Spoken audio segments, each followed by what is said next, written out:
Let's go. Hi there, my name is Kendrick, and today I get to have Shelby back. So Shelby, welcome back. Hey, Kendrick, thanks for having me back. Yeah, for sure. Can you please tell us your full type again? Yes, I am an ISFP, and that in an ops, it's audio, MF, consume, play, blast, sleep, blast. All right, cool. And did you get your social type as well? Yeah, so I actually did get typed by Dave, but he really wasn't totally sure what I was. And so I'm curious to get your feedback. Do you want me to go ahead and say what he said or what? Yeah, let's just hear it. Okay, 4. Oh, you're a 4. Okay, gotcha. Okay, that's cool. We'll talk about that later and see how that goes. Okay. Okay, I'm very open to feedback. Okay, sweet. So why don't we jump in and start with your journey with your NF sleep last, because that's kind of it's been a year since we had our initial interview, and I don't know what have you been doing since then in terms of personal growth, but I want to hear it from your perspective, from the NF sleep side of things. So why don't we start with more of a broad question, and then we can deep dive into small pieces. All right. Okay. So what has your journey been like with that NF sleep last of yours? Um, it's been pretty much a game changer. I mean, I think I always knew I had the sleep loss problems, but I didn't have language for it, and I didn't realize what I was doing. I wasn't aware of my reoccurring problems, which is the whole issue with sleep loss, right? And so I've even half the battle has just been aware, like, okay, this is what I'm doing to ruin my life. And even if I haven't succeeded in fixing it yet, like I'm aware of it. But I think I have made some strides. Yeah, we last time we talked, it was about 3 years ago, and since then, I guess an easy thing to talk about would be like my work schedule. So I was kind of workaholic type. Like I would work all hours of the day. I work remotely, and so for those of you who work remotely, you know that it's kind of hard to turn off your computer to turn off your work because it's not just like a typical 9 to 5, right? Where you're in an office and then you leave.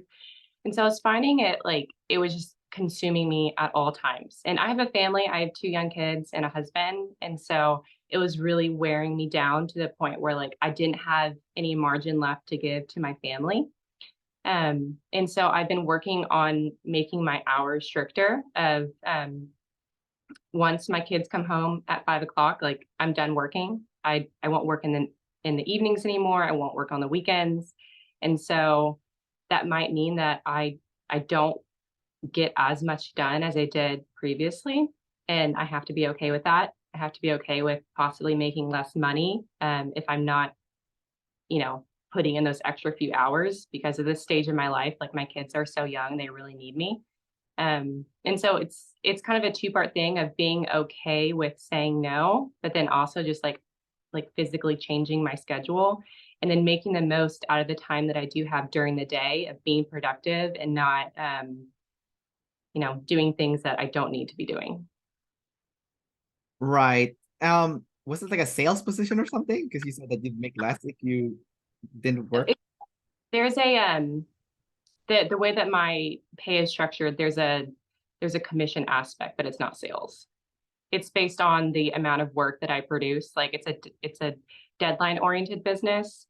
And so I produce reports, and the more reports I produce, the more money I make. So I can say no if I can't physically get it done. Oh, I see. And then before you were just working past 5 so that you could complete more of those reports. Right, exactly. Right. Gotcha. Okay. Yeah. I'm an observer, so I'm gonna ask some of your questions. Yeah.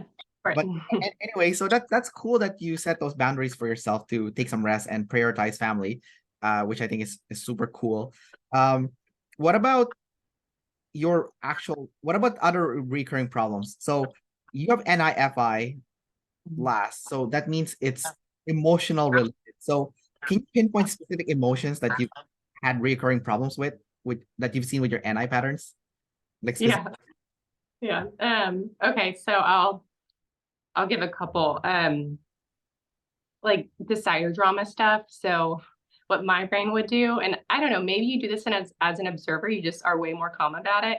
Like I'll make up stories about, or make up situations about, you know, me and someone else. And I'll have like this whole like drawn out situation where it ends up with me like physically angry at the other person.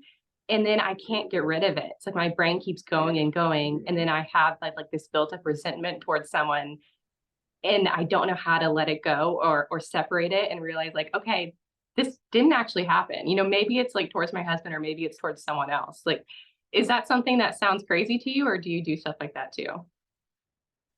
I mean, at the end of the day, everyone's a decider. Everyone has people problems. I think for me, because I'm just like you, I can see some of the overlap between us in that sense. But usually for me, if I take the time to just think about it, like sleep process it, like what I do is I go to the elliptical, and that's when I close my eyes. I know I'm supposed to be exercising, but actually I'm sleep processing while moving on the elliptical just to be efficient. Um, and I'm thinking like, okay, I have a problem. Let's say I'm trying to think here. Uh, let's say I have a problem. So right now my problem is my sister, right? So I have a problem with my sister. So I'm trying to sleep process like my issue with her and feeling disrespected by my sister, right? Over the years, you know, my sister is a ENFP, so we're both ENFP, so we kind of butt heads because we're the same kind of type ish, except she's consumed sleep, play, blast. She's like blast last. So a lot of her problems that she has that makes me really angry and resentful towards her is communication related, right? Like she doesn't speak up, she doesn't communicate. If if we're supposed to hang out that day and she doesn't show up, I get really upset because if I took time to go hang out with her and she just canceled last minute, so for me it's like, well, why don't you tell me 24 hours in advance? Because I have a busy schedule. I'm sleep lost. I'm doing so much things. If I carve out time for you, that's because I wanted to spend time with you. So if you're disrespecting that time, then that's not cool. So right now we're not talking right now, but I do know in the future we will talk again, because I just know like she is blast last, and I know she's a number 4, and she thrives off positive reinforcement. So negative talk doesn't sit well with 4s and 3s. So knowing that in my back of head, I'm like, okay, I know at some point we will get together again. We will talk about it. The resentfulness is not going to go away right now, but I know time I trust that time will make those feelings kind of fade over time. And this goes for like a lot of my relationships too. Like I've had friends that I've had to cut off, friends that I still kept or cut off and came back again. So the way I approach each of them is I look at their perspective as well as mine. So I look at both, the hence double deciding, right? Like you have to look at each other's perspective. And then you kind of have to cut them some slack sometimes because you have to ask yourself the question, this person, what they did to me, have I done it to someone else? And if the answer is yes, you've done it to someone else, you're like, okay, then I can't just be angry about this person because I've probably done it before and I cut that person some slack because that's how I would want people to treat me. Is that I want them to cut me some slack also because I'm just human, right? So that's Yeah. kind of like my double answer to your question No, there. no, that's good. And like, I'm starting to do that a little bit where like if I have a super strong opinion about something, I'm like, okay, what if I didn't have this opinion? Like, you know, just because I think this way and someone else thinks a different way, like I could easily think that way. And so I'm just trying to think about it like that and be like, okay, it's fine. Like we two can coexist even though we don't align. Yeah, I think that's the tough part also with FI is like, with your introvert feeling, like values is personal and you tend to just want to spend time with people that has values that are aligned with you or closely aligned. So Mhm. if you have conflicting values, that kind of causes issues because whatever that other person is doing might trigger you because it's not aligned to your beliefs and stuff. So um yeah, I Yeah. think at the end of the day, everyone's different and it's you're not gonna be friends with everyone, but you just do your best, right? So Yeah. yeah. No, for sure. Um, but yeah, going back to what it started this conversation with, I think yeah, I just stopped like the negative spiral, and I'm realizing like, okay, I'm doing it again. I'm making up stuff, like I'm making myself the victim of some point, and like this is toxic, like this is not helpful, and so I need to stop. And it's actually like I think giving me more peace and happiness like with my relationships because I'm not just trying to like turn myself in against someone else for no reason. Your sleep is NF, so that means you need to have a conclusion when you decide on a path that you're going to move forward in the future. And this is especially true for something emotional related. So if you're feeling resentfulness or anger or something along those lines, because it's Ni-Fi, you need to have a plan, because Ni is a plan, right? A plan on how you are going to create new recurring emotion that is positive as opposed to something that's negative. Have you given it any thought on what plan of action you would have for yourself to course correct your emotion to what you want it to be like instead of what is happening? Have you given that any thought? Not to put you on the spot or anything. Yeah, yeah, no, it's a good question. I have, and like I'll give an example. Like if my husband and I are in an argument,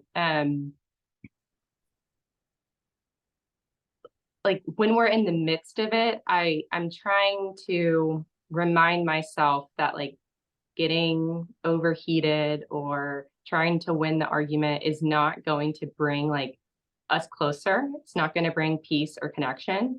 And so as hard as it is, and whether it's in the moment or right after, I'm just trying to remember like the end goal is not to separate us further, it's to bring us closer together.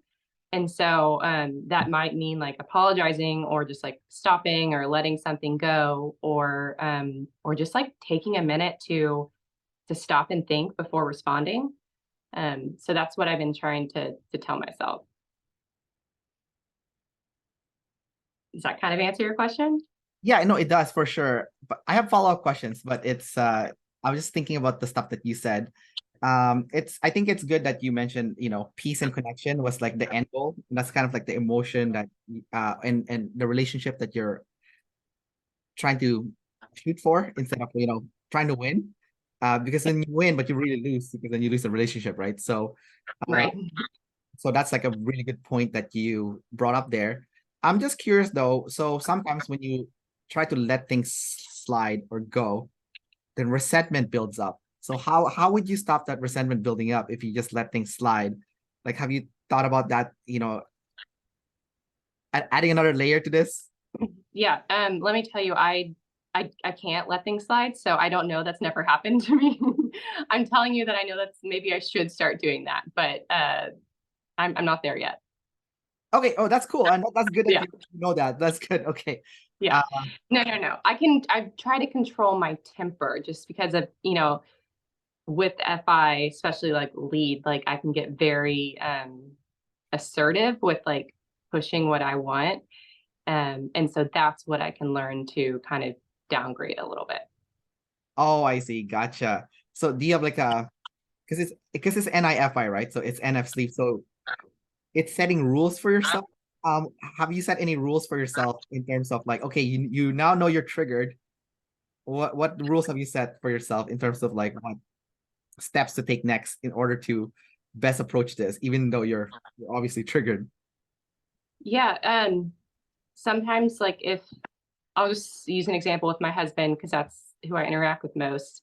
Um, I will I will actually ask for like 5 minutes. Like, okay, can we pause this and come back? Like I can tell we're not on the same page right now or we're not getting anywhere.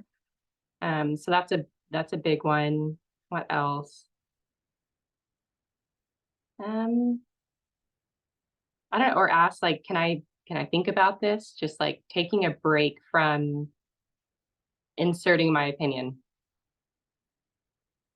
Yeah, I think that's a really good rule. I can personally relate to that because I think for me and my girlfriend, sometimes we have to separate and we come back and then now we're more rational and we can discuss the problem as opposed to just having like an anger fest, right? So I think that's a really good thing that you're doing, with a timeout, and then coming back later.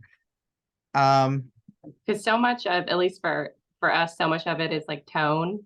Like, maybe my husband says something and I don't like his tone, and so then like I'll fire back, and then the conversation just like goes very fast downhill. And so we're like, okay, we're not doing well. We're heated. Let's just like take a break, come back, because I really want to hear what you have to say. I think that's a good thing about you being double activated play is you do want to take with the tribe. So I think you're using your saviors for a good thing, and also your savior consume, obviously. Your husband's an ISTP, right? Like he's also, yeah. Okay. How are you guys doing that? Because you're both IP, so it's like a tricky um, relationship to be in.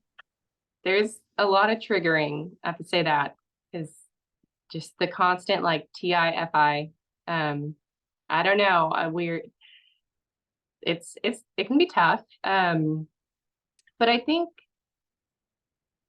we can see the growth in each other, and we truly want the best for each other. We want the best for our kids. We want a good marriage. We want to grow closer together. And so at the end of the day, literally, or at the end of a conversation, like we want to be aligned. And so I see that growth in him. I see like, okay, you're using your FE, like I need to use my TE. And so I would say like things start out rocky, but we're getting closer at bridging the gap of like how to, not let things escalate. I think the tricky thing about your relationship with a fellow IP is taking the DE role here. Like, who's going to be the tribe above self person? Because someone has to do it, right? Because that's going to be like a missing gap. I know you're double activated play, so I can see you doing a lot of that play. So from your perspective and what you've seen so far, who's taking the more DE role between you and your husband? It's hard to answer because like his DE is FE and it's so different than my TE. Um, I think we might kind of be equal just because like he's blast last. And so he has that sleep energy to like catch himself that I don't. So sometimes I end up acting more like the, selfish one because my sleep is in a swing state. And so like it comes out as so much more manic than him. Um, but in just normal conversation, I say that I definitely bring in more TE quicker than he brings in the FE. Oh, I Like see. if we're having like a discussion about something, like I'm very quick to go to the TE and he's a little bit slower. I see. I saw for him, his when he does stuff, it's more well thought out. For you, it's more spontaneous.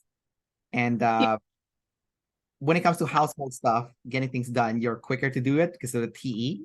And then for him, if there's some emotional imbalance happening at home, then he would use his FE to kind of smooth things out emotionally. So because it's different, right? Would you say that's kind of like what's happening? Yeah, yeah, to an extent. Okay, gotcha. I want to ask you next a question about authenticity. Okay. So part of having NF sleep is adhering to a set of values, or it could also be a set of mantra or code.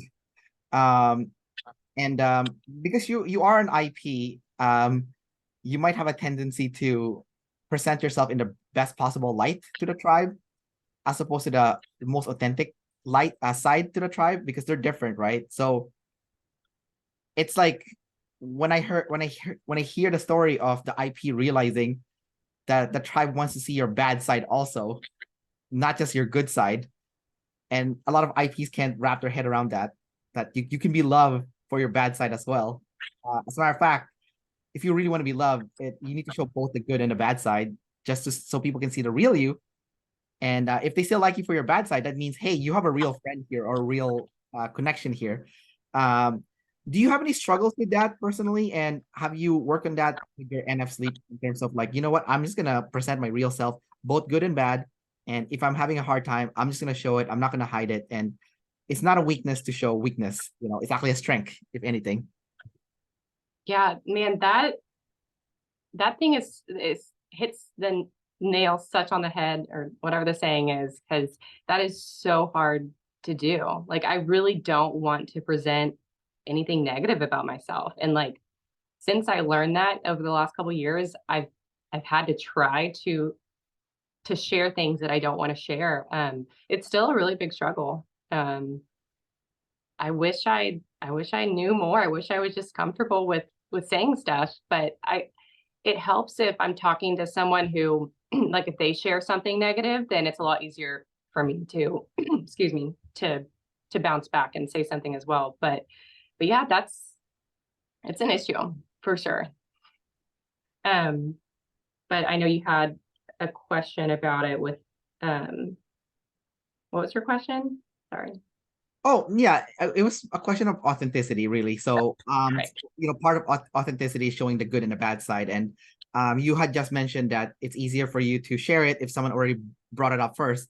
But have you experimented on going to a friend or family member and just volunteering something that you're insecure about to them that you want to talk about? Have you ever experimented with that just to see what would happen after you did that? Yes. Yes. So a couple of things on that. Yeah, like that the FI authenticity, I feel that, but I don't know if this is just like a save your friends thing that we can talk about later, but like I don't want to stand out. I want to blend in. So I'm not sure like where that falls into, but that's definitely been like a value of mine. But yeah, been involved in lots of like women's small groups, like Bible studies, and that's kind of like an easy starting point to go around and say things about your life because it's like a safe place, everyone's sharing stuff. And I started that several years ago, and ever since then, it's been a little bit easier. But I do have, close friends that I talk to and that I'm okay admitting stuff to. But just in general, like if it's just like a day-to-day conversation, it's kind of hard to do. Gotcha. So I guess you need to have a layer of comfort with that person before you Yeah. can. So what about those long-term friends that you've had? Do you feel like, okay, it's easy, I can just talk to them about this? I don't need to put up a front or anything. Yeah, I still do to an extent. It's kind of like sometimes the sometimes the burden of the IP is that like I have to suffer alone.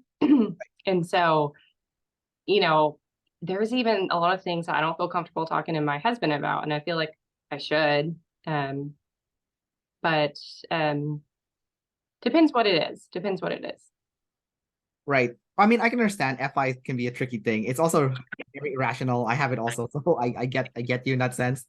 Um, but Sometimes if I share something with my husband, who he is demon FE, I'll share something with him, and he'll be like, "You should talk to someone. That's really messed up." And I'm like, okay, that definitely makes me want to share with you again. Like, okay, but maybe that's a good thing because I didn't know that was so messed up, and that maybe I should get help. yeah, right. That's a that's a funny feedback because Yeah. um on one hand, like you said, you makes you feel judged and you don't want to share. But then on the other hand, you're like, maybe this is a real problem. You should seek professional help, right? So Right. yeah, that's interesting. For sure. It sounds more like it's funny or anything, but like I think your just husband doesn't know how to navigate the FI because he has FE, right? So it can be a little bit tricky. I think that's kind of like the tough part about dating someone with different like function stack, you know what I mean? So like Mhm. me and my girlfriend, we both have FI and TE. So for us talking about the FI stuff, it's second nature now. Because when we talk about the layers, it's like, okay, we both get it, but I can see if I talk to someone with FE, they don't get what I'm trying to say. They're looking for like a quick fix for the emotion, kind of like TE with things, but here it's FE for the emotion, right? So it's I think the problem with FE is like I'm saying it in a problem in the sense where like when they're interacting with FI, it's like the FE wants it's like happy, not happy.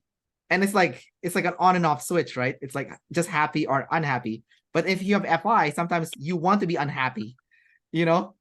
And Mhm. FE people don't get it. They're like, you're suffering. I need to get you out of that suffering. You're like, I need to suffer because I need this suffering is helping me with something, you know? Yes. And So they don't get that for sure. They just want to, or at least in my husband's case, like he wants to give me his NITI fix, and yeah. I'm just like, no. Yeah. So it's hard. It's hard. I totally get where you're coming from, and I think that's where the challenge is. I mean, at the very least, you and your husband share the NI and SE together, so that's kind of where you guys meet each other. because like me and my girlfriend definitely butt head with the NE and NI and the Mm. SI and the SE, right? But I think the FI and the TE is more important to be aligned because it's easier because essentially that's the decider stuff, right? So um so our problems are observer with each other. It's not like a personal problem. It's like Yeah. a thing problem. And then like kind of like my thought process now when it comes to things, because I have a friend talk to me about this, is like if money can solve the problem, it's not a problem. I'm like, okay, great. So if we're like bickering over something, we're like, can we just pay someone to do this? They're like, okay, let's just do that then. Because we don't want to Mm. have problems with each other, right? So um, you know, Okay. yeah, like moving, for example, like a lot of couples fight when they're moving, right? You know, so yeah, we're like, well, you know what? Let's just pay someone to move, so then we don't have to fight. There So you go. Problem solved, right? exactly right. So, anyways, back to you when it comes to the decider stuff. I want to talk about you being save your friends. So that's the one that you said is the most obvious to you, and Dave thinks you're a four, but unsure, as you said, right? So that means Yeah. you're either a two or a four. Is one or the other. Then in that case, Yeah. um, let's start with the save your friend stuff first. Being save your friend.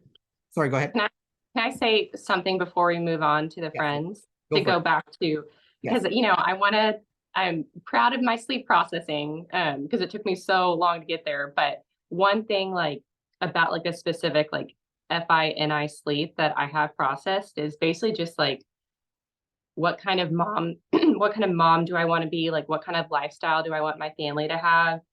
Like what do I stand for literally?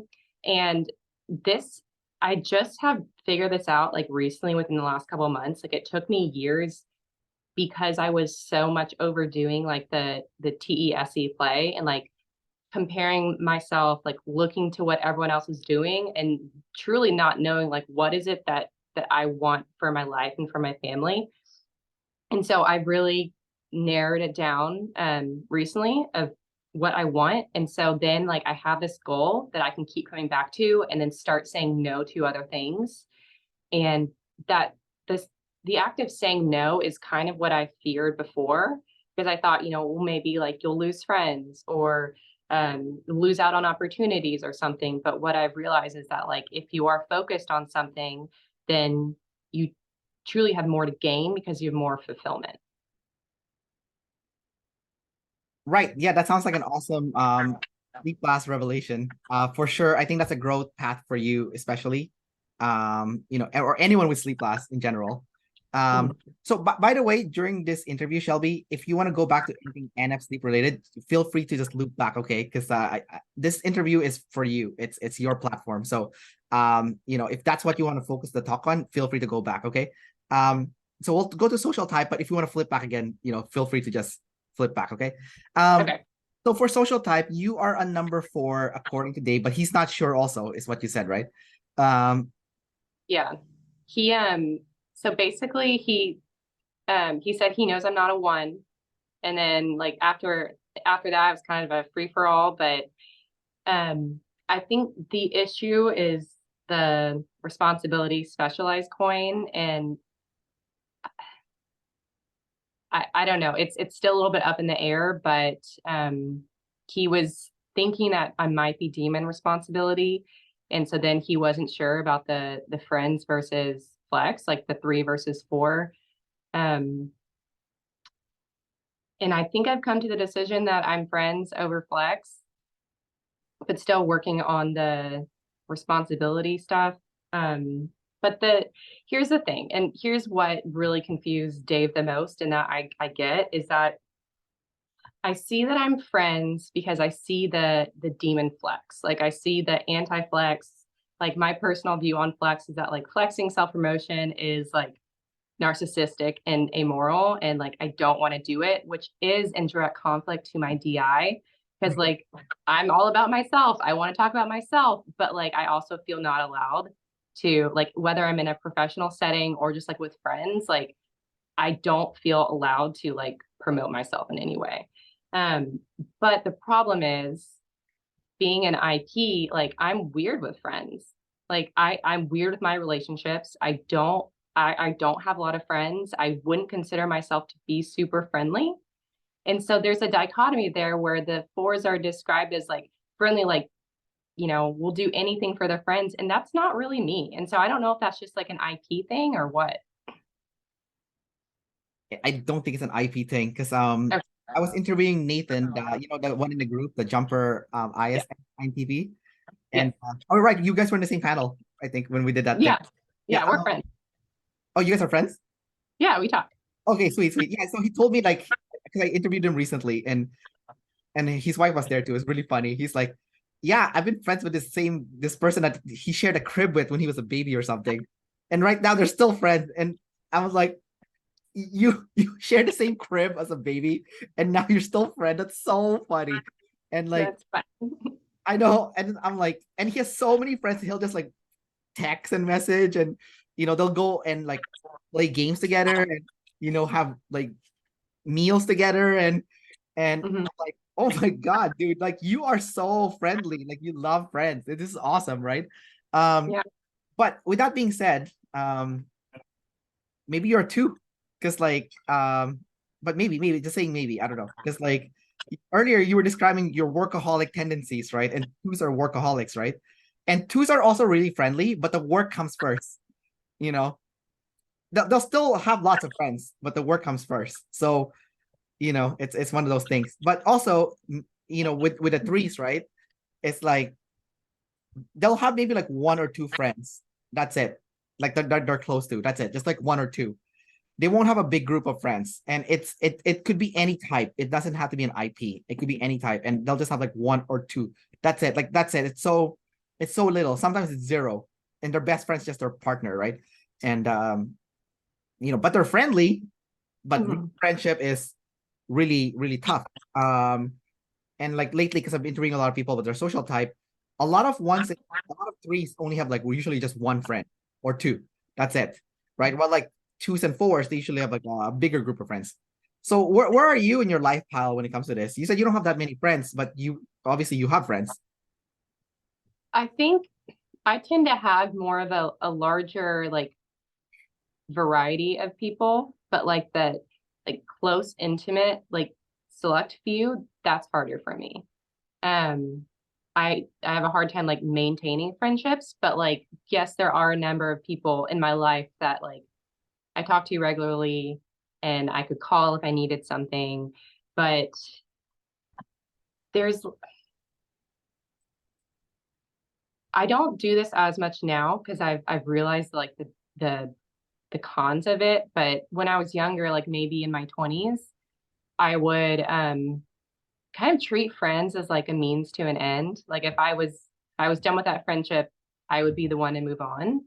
Um, like I guess I wasn't super loyal, but kind of wondering if that's just an IP thing. No, I don't think that's an IP thing at all. Okay. That sounds like what ones do. Like that they'll Yeah. yeah, because the ones they use friends as a means to an end. So um and sometimes when I talk to you, I would have never guessed you're a four, by the way. Just from my perspective. I actually thought you were might be a one. That's what I thought long time ago. But like so like you saying that, it's kind of interesting. But ultimately the life pile is the most important thing, right? Um because like that actually says what you've actually done. So yes, you've seen friends as a means to an end, but do you actually have actual close friends that you actually trust and they trust you and you guys have a more candid relationship? Like, do you have any of those friends at all? Um, I no, but I'm trying to like I know that I need to. I am working on that. So no, I guess not. I don't know. This is why I'm confused. Okay, but we still don't know if you're like you could be a three, right? Not necessarily like a one, because threes also have the same problem, right? So Yeah, um I feel like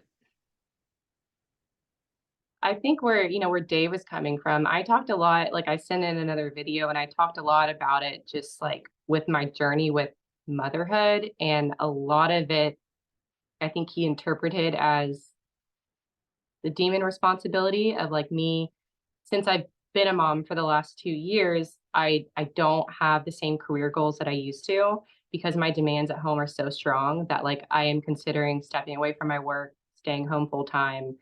And he was kind of saying like the ones and the twos, like they make it work. Like they can do both. You see what I'm saying? I interviewed a one, which is Nathan's wife, and she stepped away from work to be a mother. So that kind of contradicts. Yeah, yeah. She actually did that. So I know. I back to don't work know. now. She's back to work now though. But like Her kids are a little older than mine. yeah, that's true. That's true, right? So but she did step away when they were too young. She did do that though. So Yeah, it's like one of those things where like, okay, well the other ones are doing it also. So it's not like they're not doing it. Uh yeah, so I don't know. But if you look at Nathan's wife, she's high flex. You can see it. She's super yeah, high flex, and you are not flexing anything. Um, so or at least not in like the extent of like the ones. So if you have demon responsibility, you could be a three also. Because if you look at your lifestyle, I'm like, okay, um, you still have to struggle with the friendship, and the only thing I can think of potentially is that you have TE, not FE. Um, because Nathan is FE, so he wants to connect with everyone emotionally. That's why he's having those, meals with people, playing games with people. That's FE, right? Like we're having an emotional experience and bonding together. But for TE, you connect with each other through work. So the people that you would build a bond with is your people that you would work with, essentially. So how do you feel about people that you work with? I mean, I know you work from home, but in the past, when you have worked with people, yeah. you feel like you Well, built. yeah, I still work for a company, and so there I do have a coworker that I'm pretty close with that I talk to every day. But I wouldn't really consider the people I work with to be like to be close. I do have friends. Like I have like a friend group, a social network. Like we are involved in a church and we have a church group and people that we talk to regularly. Like we have family in town that we have over regularly. Like I get together with people, but I don't know, something feels off and I don't know what it is. Like you feel like there's a disconnect between you and the people? Like, is that what you mean? Yeah, yeah, I do mean that, but I also mean with trying to say that I'm a friends person. I don't know, like I know someone that's an ISFP that really wants to be my friend, and because he's weird with people, I don't want to hang out with him too much. I know it sounds horrible. It sounds absolutely horrible, but but I know he loves people. I think he's a number two because he's very entrepreneurial also. Um, and I can see him wanting to genuinely connect with people, trying to get people to hang out with him and stuff. Um, it almost seems like an EJ thing, but it's not EJ because he's clear an IP. He wants attention to himself. Like wherever we are, when I am hanging with him or in a bigger group, the attention has to go to him because he's an IP. He has to. Um, it's not like he's not willing to listen to other people. He is. He's very good at listening to other people also, but it's very clear he's an IP and he has, you know, tribe hate is his problem. Because he keeps getting tribe hate for like random reasons, right? Um, So I can see him being your friends because of that, But like the fact that you also have friends in the community, like you're friends with Nathan and you're friends with other people. So it seems like the disconnect is the TE, not the F. It's because of the TE. If I were to see something, you know. that's fair. I could buy that. Yeah, because I don't think you're connecting with people emotionally. That's not how you connect, you know. Um, that's why you feel the disconnect. Because maybe you're imagining it should be like, oh, we all love each other, we're all friends, and we get each other, and we can share intimate secrets or intimate conversations. But you have T, you don't have FE. Like it kind of works a little bit different, you know. Okay, yeah. So what's The I hear you. And the dichotomy with the FI though is like being feelings like I want to connect on the F, yeah. but I guess it feels like with the FI, it's hard to connect just on an FI level. Like because someone has to match up with your FI. And I don't think that happens quite as often. No? it's not just a matching of the FI though. I feel like, how do you feel about each of those individual people in your life personally? Like, because so the problem with the IP is you see the tribe almost like a blur, right? It's like a big group of people, right? Instead of looking at each individual person as a person, and they're completely different, right? Um, so I think someone that is an IP like yourself, who's an ISFP, even INFPs would probably have some similar problem, is lumping people as a group as opposed to person by person basis and get to know them on a person by person basis, and also checking in with how you feel about that person, right? So, you said that there's people that you can share with, about how you feel. How do you feel about that person, for example? Like, how do you feel about that person that you can share your insecurities with? I like them. And is that it? Like you just like them, that's it? It's like Um, if they need help, would you go and help them out? yeah, Like you wouldn't hesitate to be like, yeah, happy to help kind of deal, or like, you I know, would hesitate. I mean, internally, but I would probably still help them, but I don't know if I would show that I would hesitate. where's the hesitation coming from? Just that I want to do my own thing. Oh, I see. Okay. So just being an Yeah. IP. Yes. Yeah. Okay. That this would disrupt what I'm doing. But you know what's weird is Keanu Reeves is a number 4, and he seems to go out of his way helping people all the time, like poor people and stuff. So Yeah. My husband's like, he's pretty friendly and he goes out of his way to help people, which is like, I know for sure he's true friends, or whether he's a 2 or 4, but I'm definitely not doing what he's doing, but he's also FE. right, that's true. That's true. So um I guess that's hard, is we need to find someone that's also an ISFP or INFP that's doing kind of like what you're saying, you know. Yeah. Hey, if you're out there, let's talk. Now I need to go hunt some people who are like IP exactly think of this, because it's good that you bring this up, because I'm curious, and I'm gonna go ask the other um ISFPs, INFPs, like how they're building genuine connections with people, because I'm pretty sure it's happening. I'm pretty sure it's Yeah. happening. So I just want to hear how it's happening for them. So Yeah. I'd like to hear that. So that'd be great. okay, that's cool. Um, we still don't know what your social type is though, based on this, because it's kind of like up in the air. But why don't we talk about the specialization thing? If you were a 4, that means you would be specialized as opposed to like a 2 who's doing a bunch of different stuff. What does your lifestyle look like in terms of career? So I'm a commercial real estate appraiser and I've been doing this for about 6 years. And then for a couple years before that, I was selling real estate. And then before that, I had didn't have like a career. I had a couple disconnected jobs. And then before that, I was in school. Oh, I see. Gotcha. So real estate is kind of like your niche area you kind of fell into. Yeah, that's what I fell into. And do you feel like it's like the right fit for you? Um, it's it's the right fit in the sense that I'll give you TE reasons. Like I can work remotely, which is nice for having young kids. It is very well paying. There are lots of possibilities, whether or not I stay in this role or go to something else. Like I think the job market does open up from my background. Um, but I don't particularly like it. Okay, so But you don't care about it. It's just a job. no, but I mean, I have family responsibilities. I have 2 kids. I have a mortgage. Right. So I don't really get to be too picky at this point.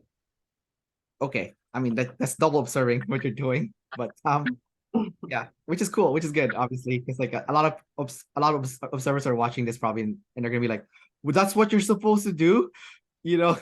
Yeah, You're supposed to be realistic with this. yeah, but I got to take care of my family. Yeah, So that's funny. Yeah, you can see someone taking notes right now. But anyways, jokes aside, okay, yeah, it's hard to say where that is, because like the force hop jobs too, right? Just like twos do. So yeah, It sounds like I either. don't, Go ahead, sorry. no, finish what you're saying. No, the last thing I was gonna ask is, do you have entrepreneurial tendencies or no? Like not at all. You prefer to work for someone. Now I do, and um, I mean, I've had lots of different job ideas, business ideas. I would say I'm very entrepreneurial, but the issue now is like if we had had this interview 3 years ago when I got my type, I would have absolutely said I was saver responsibility. But it's just like my priorities have changed after having kids, of being in the career world. Like I mentioned earlier, I don't, I do foresee myself at some point when we can financially afford it to step down. And so like within my job, like I'm on a small team and there are lots of opportunities to move up the ladder in the team. Like my manager, like Shan talks about, like my manager gives out lots of opportunities that like myself and my other coworkers can grab onto and move up. I see that and I recognize it, but I just don't have the capacity for it right now. And so I don't know if that means that like that's because I don't want the responsibility, or because I just have my priorities focused somewhere else. Have you ever gravitated towards managing or being in a Uh, managerial role? I was a manager at a retail store right after college, and um, I didn't particularly like it. I had a really hard time telling people what to do. I wonder if that's an IP problem or if you don't want to be responsible for other people. Which one would you say was it? It was more of a, I mean, I'm Demon Blast, and so had a really hard time telling people what to do. So I think that that was more of an IP problem than taking responsibility.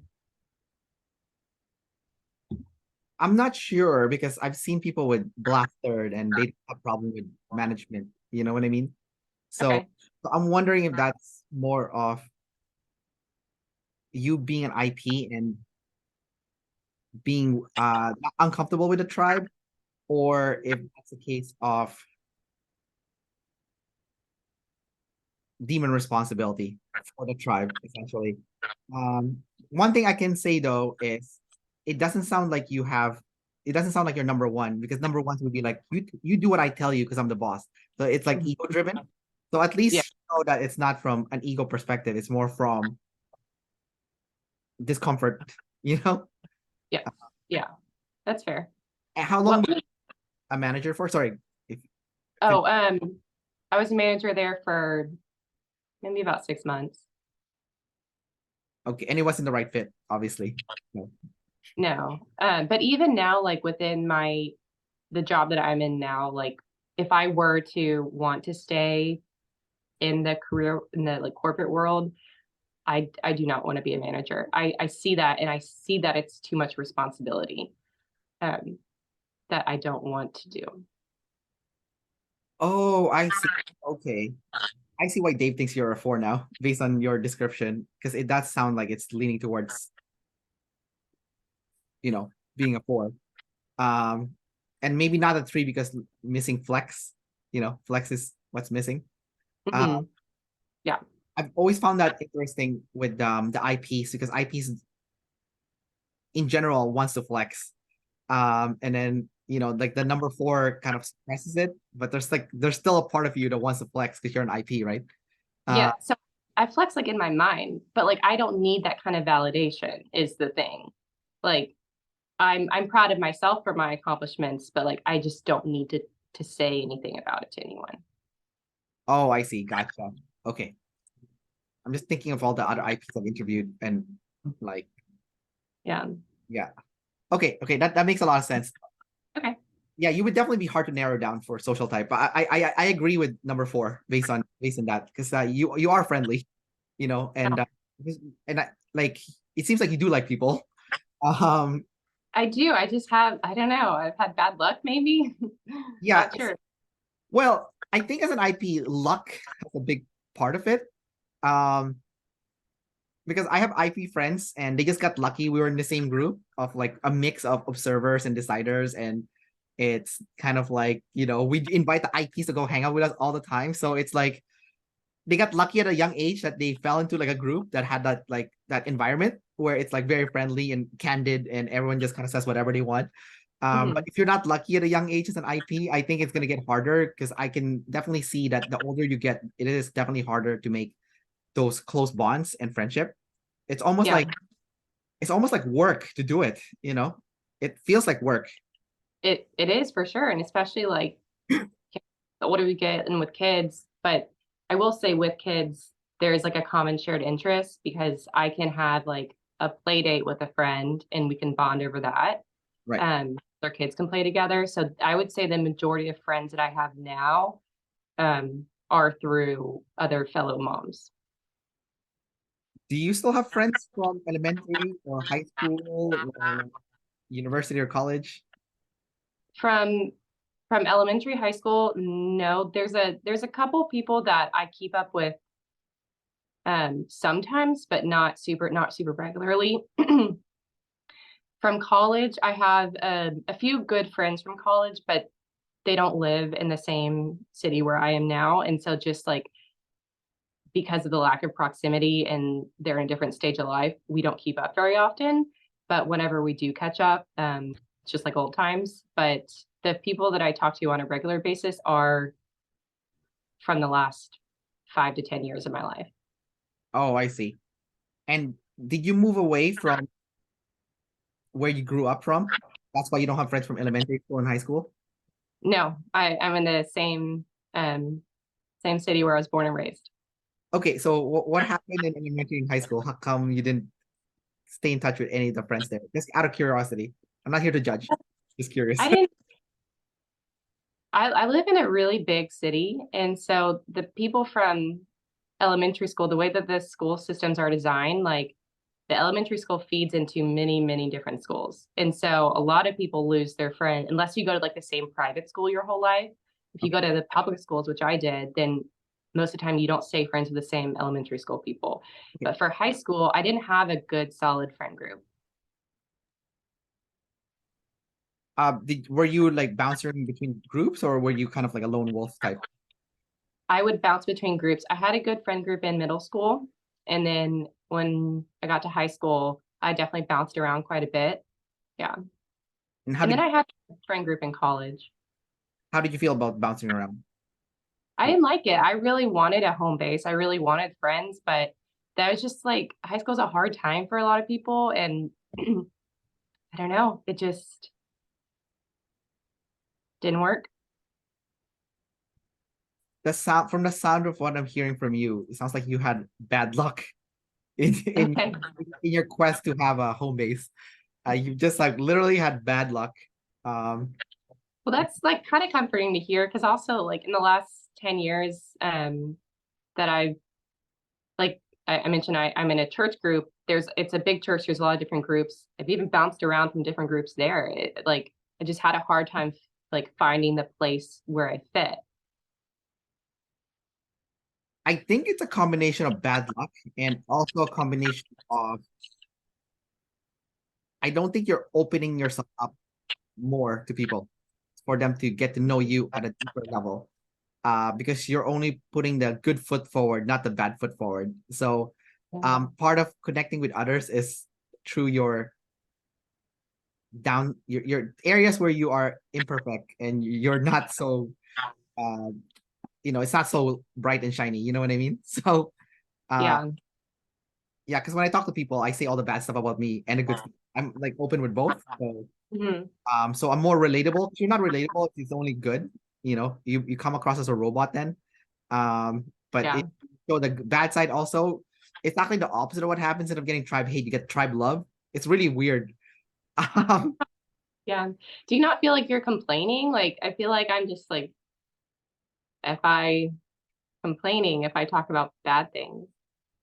there's a difference between complaining and sharing, right? So complaining has there's nothing wrong with complaining in small bits. It's not when you do it too much. So a little bit of complaining is okay, but sharing is like, oh, I'm struggling with this. This is how I feel. Hmm. I feel like sharing means like you want to inform someone how you feel about something, but there's no aggression towards a certain person. It's more like, I want to share this, and hopefully you can also share yours. And it's kind of like, complaining could be a one-way street. Complaining is almost like a blast, while sharing is more of a play. So you'll share something about yourself, and then the other person will share something about themselves. If someone were to tell you their insecurities and what they're struggling with, are you open to hearing it, and are you listening to what they have to say? Like, do you actually like intently pay attention to them? Yes, very much. Okay, so it sounds like you generally want to connect with someone, because it's like a two-way street. So from the sound of it, the only thing missing is your sleep loss. You're not sharing, maybe because you also haven't processed it also, but like, you know, you just haven't shared yourself fully to someone, and that's what's stopping you from having a full friendship, is yourself not sharing that part of you. You have partial friendship because you have partial sharing. So if you want full friendship, you need full sharing. I don't know, that doesn't make sense. Yeah, no, that makes sense. And like I can see that. I can see that. Yeah, but you don't want to spill your guts in one go, obviously. Yeah, you gotta stagger it, you know. Okay, now it's me rules. Yeah, there's rules to it too, because like you can't just spill your guts to someone. That's also invasive. So it's like, you share one good rule is like one insecurity per month that you share. And then you kind of just go with that, and you have like a schedule, just something to work with, because otherwise, you know, you're an IP, so it's not gonna be as smooth as the double deciders do. But like, if you have like a schedule, kind of like for us, observer, sorry. Well, I have to schedule my SI because it's not natural, right? Or like the IJs, they have to schedule their NE or their SE, right? Because it's not natural for them, so they have to schedule it in. So for you, you have to schedule in sharing times for areas of insecurity. Unfortunately, there's no way around it. It's gonna be a little bit weird, but it works. No, and I'm married to an IP, so we both just like, I don't have anyone to learn from with a different perspective. Right. Yeah, that's also tough because I know, we're just screwed. yeah, well, at least you have a community of personality people, so at least you can discuss with those people. Yeah. All right, Shelby. We'll wrap up the interview here, and Okay. yeah, because I have another one after. I literally scheduled this after one after another. But Okay. thanks for coming out and sharing more about your life, your journey. I do see that you are working in your end of sleep. It's still gonna be hard for you because it's the last animal, obviously. But I see some progress, which is awesome. So we'll definitely stay in touch and see how things go with you when it comes to building friendships and stuff. Yeah, great. Thanks for having me on again, Kendrick. Yeah, for sure. Take care. Bye bye.